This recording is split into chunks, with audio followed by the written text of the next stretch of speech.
Saturday, February 16, 2019, Senate Majority Leader Mitch McConnell, our Kentucky, could soon play a key role in protecting President Trump's proposed border wall by refusing to hold a vote on a measure aimed at nullifying Trump's national emergency declaration.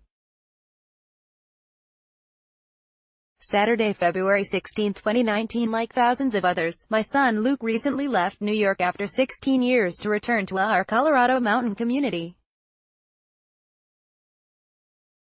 The cost of living, the filth, the notorious New York attitude, the nanny-state tax and spend politics, and the decrepit subway all played a part. There was also its war on the Second Amendment, despite a Colorado concealed carry permit, a New York City long gun permit, and that, as an armorer, he equipped filmmakers with firearms. Luke was denied a pistol premise permit. Perhaps that was its last straw, but for his mother and me it was the shuttering of restaurants where, after camping on the sofa in his basement apartment, we splurged for excellent meals.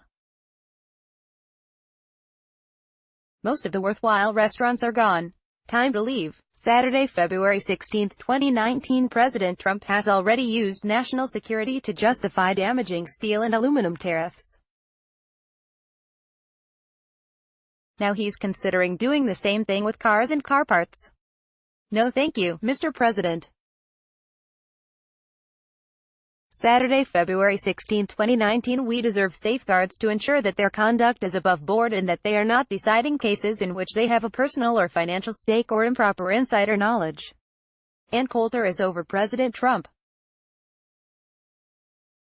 Harvard law professor Alan Dershowitz mocked Justice Department officials Friday, saying they were getting ideas on how to enforce the laws from the Netflix drama, House of Cards. Mexican officials say MS-13 gang members from El Salvador infiltrated a group of migrants that traveled in a caravan from Central America to the country's border with Texas.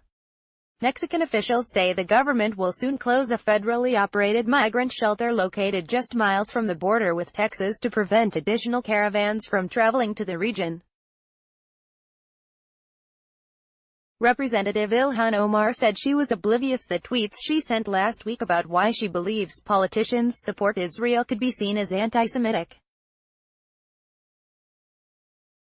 A mind-boggling story just out about one of Washington, D.C.'s most notorious drug kingpins brings to mind one of the finest hours of former Georgetown University basketball coach John Thompson, Jr.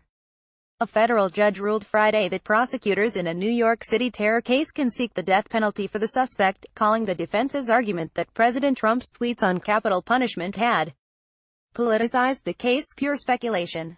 President Trump nominated Jeffrey Biard to lead the Federal Emergency Management Agency after Brock Long resigned from the position earlier this week following scrutiny of his travel expenses. When someone says, "I'm a glass-half-full person," that means he or she tries to look on the positive side of any situation, even if the reality is mixed.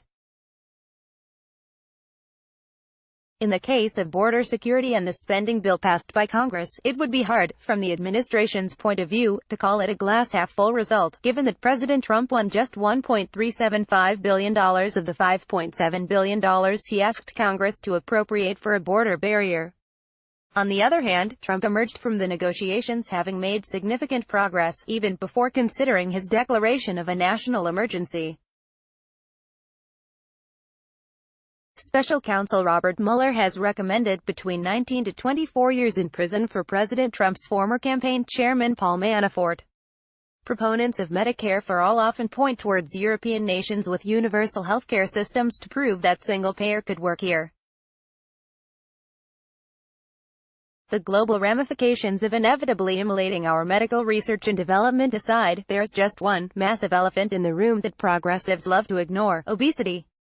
Former acting Attorney General Matthew Whitaker, a Trump loyalist, is staying at the Justice Department.